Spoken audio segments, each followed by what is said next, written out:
Bupati Tuban Haji Fatul Huda bersama Kapolres dan Kepala Kantor Kemenak Tuban mencanangkan madrasah dan sekolah tangguh di Tarbiyatul Banin Banat, Yayasan Al-Husnaniyah, Jetak Montong, Rabu 8 Juli 2020. Pencanangan madrasah tangguh ini merupakan yang pertama kali diadakan di Bumi. Madrasah sekolah tangguh ini sebagai strategi yang adaptif di bidang pendidikan dalam menyikapi pandemi COVID-19. Nantinya, dalam pelaksanaan kegiatan belajar mengajar haruslah mematuhi dan disiplin dengan aturan protokol kesehatan. Langkah ini sangat relevan mengingat sudah tidak ada lagi kasus positif COVID-19 di Kecamatan Montong. Namun demikian, untuk memulai pelaksanaan kegiatan belajar mengajar tatap muka, harus menunggu hasil evaluasi dan izin dari tim gugus kabupaten terlebih dahulu, sebelum nantinya akan dijalankan secara menyeluruh di Kabupaten Tuban.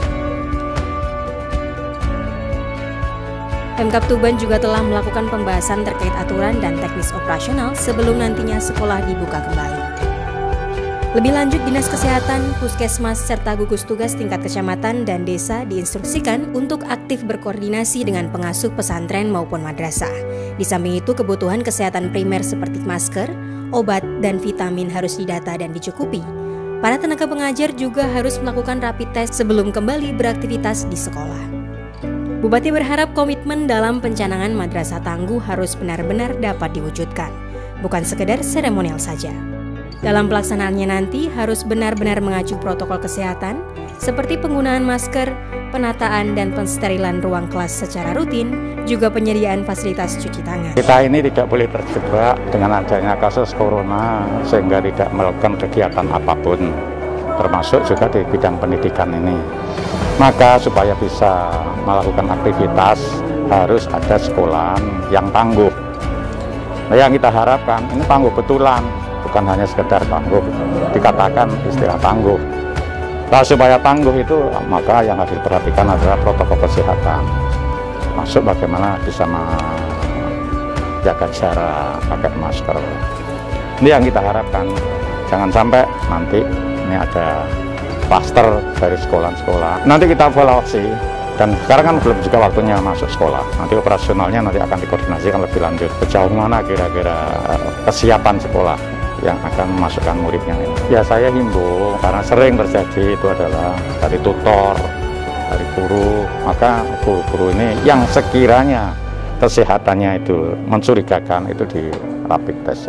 Yang paling perlu sekarang adalah pendampingan dari Dinas Kesehatan, maka puskesmas ini saya minta selalu memberikan bimbingan terhadap pengelola pendidikan semacam ini. Kemudian gugus tugas di kecamatan maupun desa, ini saya minta mengawasi perjalanan ini. Jangan dibiarkan begitu saja, sehingga sampai kita kecolongan hal-hal yang tidak kita inginkan. Sudah ada aturannya nanti. Jadi kalau mau sekolahan semuanya buka, nunggu Tuban hijau dulu. Dan insya Allah kita usahakan paling lama 2 bulan sudah hijau lah. Sementara itu Kapolres Tuban AKBP Ruruh Wicaksono menjelaskan kegiatan penertiban dan sosialisasi kepada masyarakat akan terus dilakukan. Kapolres menyebutkan saat ini sudah 80% masyarakat yang menggunakan masker. Menjelang new normal ini, kita memang diharapkan bisa mengedepankan protokol kesehatan. Jadi kita akan terbiasa ke depan melihat tiap hari menggunakan masker. Bahkan Bapak Bupati sudah mengeluarkan peraturan Bupati wajib menggunakan masker. Sudah 3 bulan ini dilakukan penertiban terhadap warga masyarakat Kabupaten Tuban yang tidak menggunakan masker akan diberikan sanksi sosial. Malam minggu kemarin kami dari Polres Tuban dan Polsek jajaran serta TNI, Kodim, Koramil dibantu Dinas Kesehatan dan Satpol PP melakukan pendisiplinan masyarakat. Itu adalah bentuk edukasi kepada masyarakat bahwa pentingnya menggunakan masker karena di era new normal seperti ini. Kemudian kita libatkan Dinkes, langsung kita laksanakan rapid test di tempat. 3 bulan terakhir ini persentase sudah terbalik, jadi masyarakat 80% sudah sadar menggunakan masker. Mudah-mudahan kegiatan hari ini bisa menjadi embrio, bisa menjadi inspirasi pusat pendidikan lainnya, meskipun situasi sekarang pemerintah daerah Kabupaten Tuban sedang mengkaji.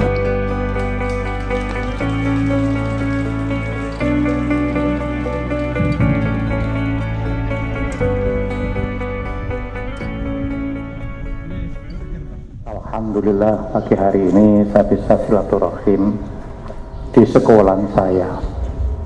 Nostalgia untuk saya.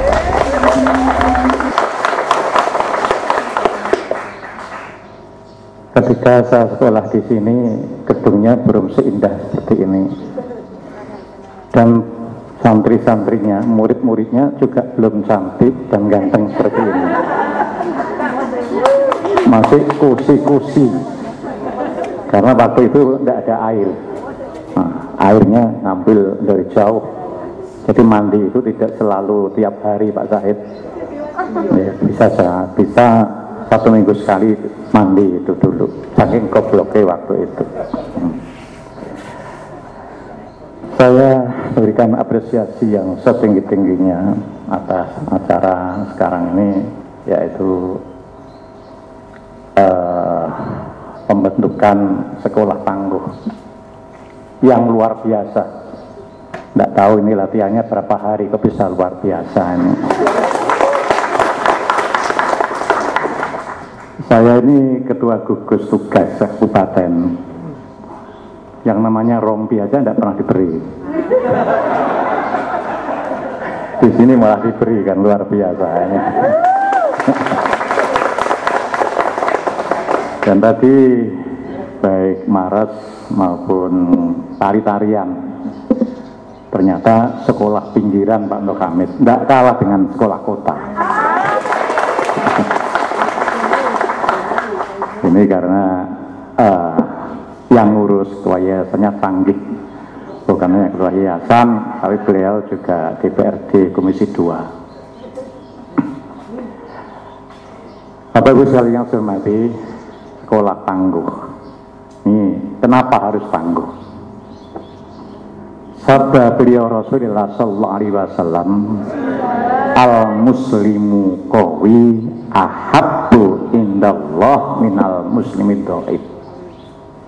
Orang Islam yang tangguh itu lebih disukai oleh Allah dari orang yang rapuh. Maka yang dilakukan ini adalah sesuai dengan perintah, ingin dicintai oleh Allah Subhanahu wa Ta'ala. Karena saat ini masalahnya adalah masalah corona, maka diharapkan adalah tangguh di bidang fisik, tangguh di bidang mental, tangguh juga untuk mengarah di bidang pendidikan. Corona ini adalah ciptaan Allah. Jadi kalau sekarang ada isu-isu itu adalah dipolitisir, itu ciptaan manusia untuk menghancurkan dan sebagainya, bahwa kita kembali bahwa corona ini adalah ciptaan Allah. Semua yang diciptakan Allah tidak ada yang sia-sia. Rabbana ma khalaqta hadza batila, bahwa sesuatu yang diciptakan Allah ini semua ada hikmahnya. Cuma kita saja yang belum tahu hikmahnya kira-kira apa. Karena corona ini sampai sekarang adalah masalah yang misteri, sehingga tidak ada satu sistem, satu obat, satu cara untuk menghadapi ini yang sudah terumuskan, baik itu WHO maupun pakar-pakar kesehatan tingkat dunia. Belum ada, obatnya pun belum ada. Karena ini adalah masalah sirri, masalah yang misteri, maka sampai sekarang ini langkah apa yang harus kita lakukan? Nah, ini kita tidak boleh terjebak dengan masalah yang belum jelas ini. Kapan akan selesai corona ini? Tidak jelas. Semua analisa sekarang gulung semua. Mestinya bulan Juli sudah harus selesai. Ini harus meredah. Justru sekarang malah makin naik. Lockdown dilakukan, PSBB dilakukan, tidak ada efeknya apa-apa. Ini adalah masalah misteri. Kemudian masalah misteri yang semacam ini, apakah kita akan terjebak tidak sekolah selamanya? Apakah kita tidak akan kerja selamanya? Tidak mungkin. Karena belajar melalui daring ini adalah hasilnya maksimum 40%. Kalau anak-anak ini selamanya akan dibelajari secara daring, kemudian corona tidak jelas kapan selesai, kader-kader kita ini akan menjadi apa? Ini adalah langkah yang luar biasa. Husnaliyah ini sudah punya keberanian seperti ini.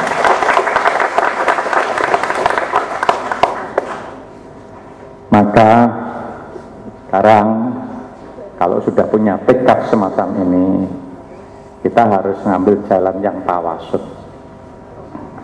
Jangan terlalu berani dan jangan terlalu takut.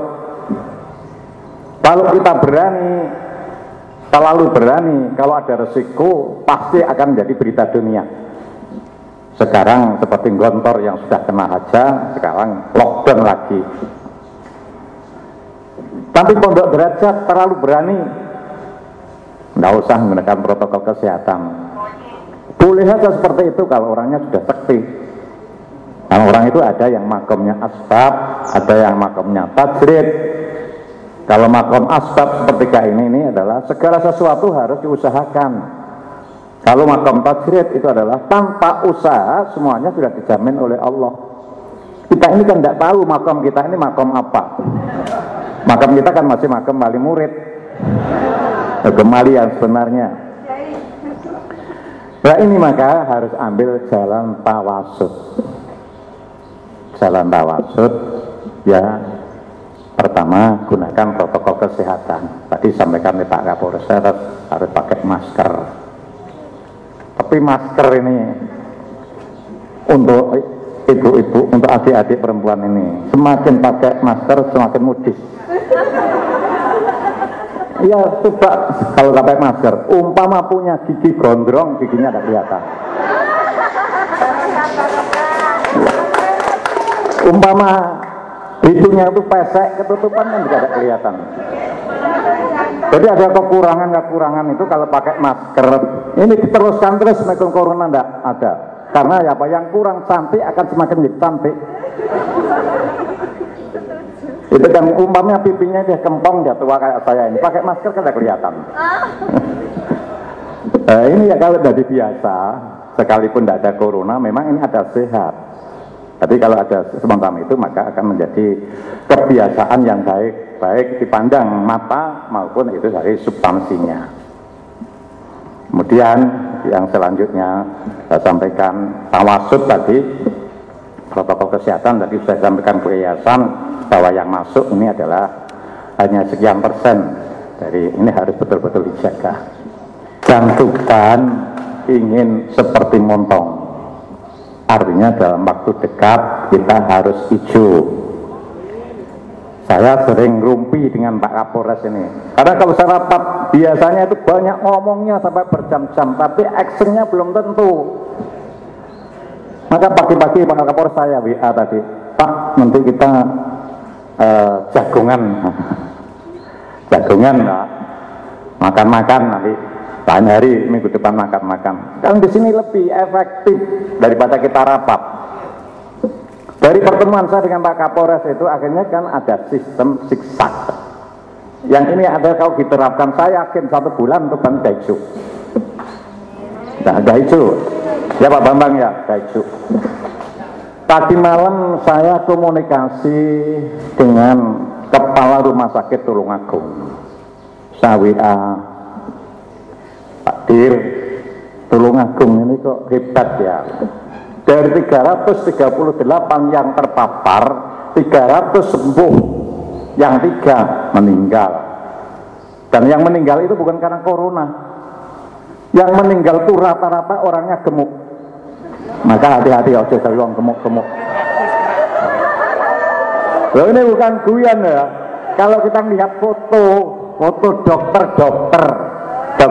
termasuk kayak Pak Bambang itu, dokter yang meninggal di RSUD Dr. Sutomo itu semuanya orangnya gemuk. Maka hati-hati Pak Zuri ini itu gemuk-gemuk disenangi corona. Termasuk saya ini kan juga kegemukan. Maka sama nanti di sini sudah saya makan lah. Ini hati-hati, yang terjadi ini fakta. Orangnya gemuk-gemuk itu yang kena itu. Dan biasanya itu OTG, orang tanpa gejala. Tidak kerasa apa-apa, masuk rumah sakit, di rongsen kemudian sudah kena semua paru-parunya, 2 jam meninggal. Itu dokter yang terjadi seperti itu, tidak kerasa apa-apa OTG ini. Ini Pak Zahid termasuk wong lemu Pak Zahid. Ya, saya sampaikan tadi bahwa rentak corona ini seneng wong sing lemu. Kemudian tadi saya sampaikan sistem siksak, saya komunikasi dengan kepala rumah sakit Tulungagung yang 8 itu tinggal 8, jadi 0,0 sekian persen yang sakit. Saya minta resepnya, katanya jenengan harus punya PCR. Waduh, sili sih Pak aku Pak Bambang, saya minta sili. Loh, saya ini diberi kiainya kan sama Pak Kapolres dengan kiai saya, Gus Saladin itu. Sekarang sedang merakit PCR yang direncanakan untuk jamaah Kediri. Itu loh sampan bajak, tarik ke Tuban, katanya begitu. Loh, kiai ini masih di Jakarta Pak. Oh kiai, oh iya, minggu depan. Tarik itu bajak, paruh, mesti sampai kalau minta di jam. Kenapa dengan PCR ini orang sakit tidak sampai 2 bulan, 3 bulan? Bisa kita setiap saat kita tes, surat kita tes, dan di situ akan kelihatan. Dan orang-orang yang masih belum positif, semua di PCR semua, dan itu langsung ditangani, diberi vitamin dan sebagainya. Kemudian nanti setelah itu diadakan PCR massal dengan PCR yang diakui oleh Dinas Kesehatan atau Menteri Kesehatan RI. Di sini selesai kalau punya PCR. Bapak Bambang sudah punya 2 kartrid itu, kenapa Pak kok lama sekali Pak? Mau ya nanti gimana caranya itu bisa cepat.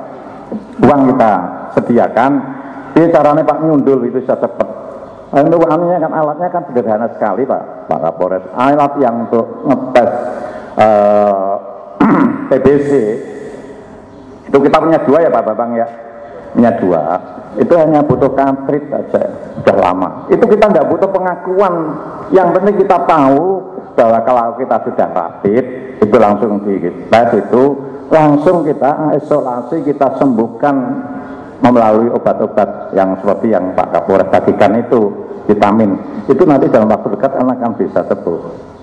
Nah ini ngerumpi kemarin gitu, hasilnya seperti itu. Nanti makan jagungan sama makan-makan saja di sana. Kemudian katanya Pak Dr. Tulungagung, nanti kita ini harus menyamakan persepsi Pak.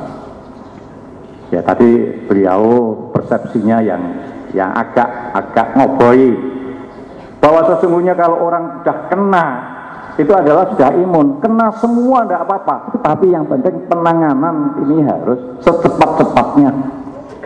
Nah ini siksa kita kan akan ini Pak Kapolres, jadi bagaimana penyembuhan ini ya secepat-cepatnya, kemudian kita menangani secepat-cepatnya menurut hasil tesnya yang secepat-cepatnya. Kemudian sesuai dengan namanya Yayasan Husnaniyah, pasti Mbah Yai Husnan ini seorang kiai. Ini yang diharapkan adalah semua santrinya menjadi kiai, minimal menjadi santri.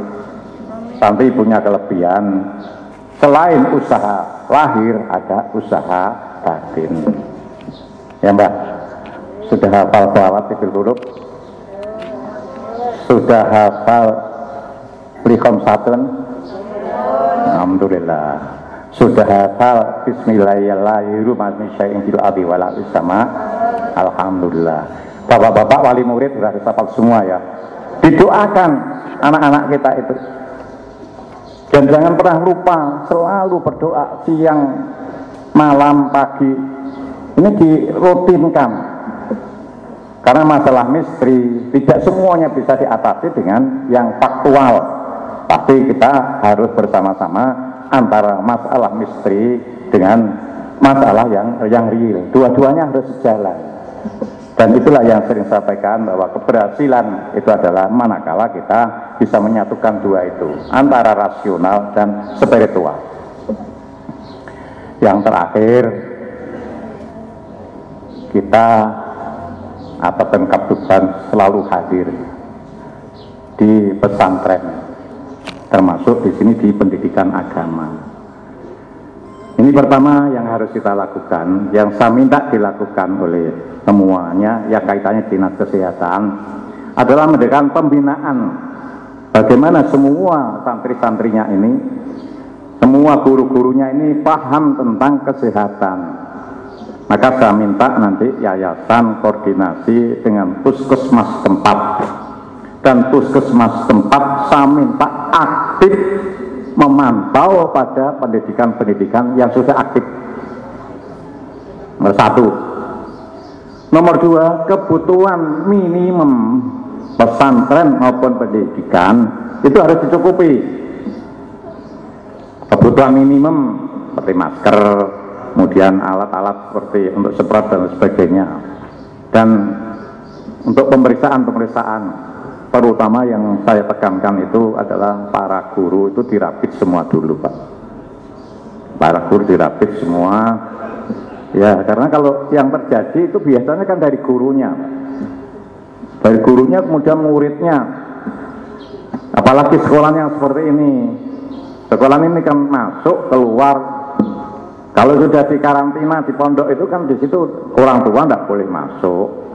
Kemudian diawasi. Ini kan sulit untuk mengawasinya karena pulang di rumah sehingga ada orang masuk yang membawa juga virus. Nah ini kan yang sering membahayakan semacam itu. Maka di sini harus ekstra hati-hati. Mulai dari orang tuanya harus ekstra hati-hati, gurunya harus ekstra hati-hati, kemudian yayasannya harus ekstra hati-hati, kemudian komunikasi antara dinas kesehatan yaitu puskesmas kalau di sini ini harus ditingkatkan terus-menerus, ditambah yang utamanya kita harus selalu zikir dan kita harus selalu minta kepada Allah Subhanahu wa Ta'ala. Demikian yang bisa saya sampaikan. Terima kasih atas perhatiannya. Mohon maaf. Assalamualaikum warahmatullahi